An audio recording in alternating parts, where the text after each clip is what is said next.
you know that humans are the only species that get chronic disease? Other animals don't get high blood pressure, cardiovascular disease, diabetes. This doctor was saying how we are the only species that get chronic diseases based off of lifestyle and nutrition. Why? Because we have deviated from what nature provided us to eat.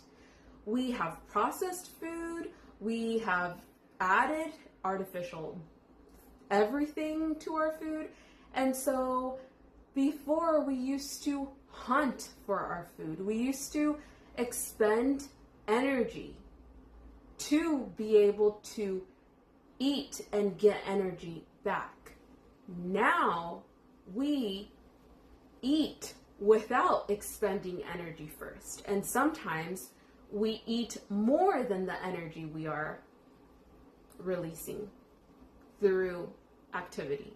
So that is why we are giving ourselves these diseases, but they're preventable. How? Let's just stick to eating what nature provided for us. Also, side note, the animals that do get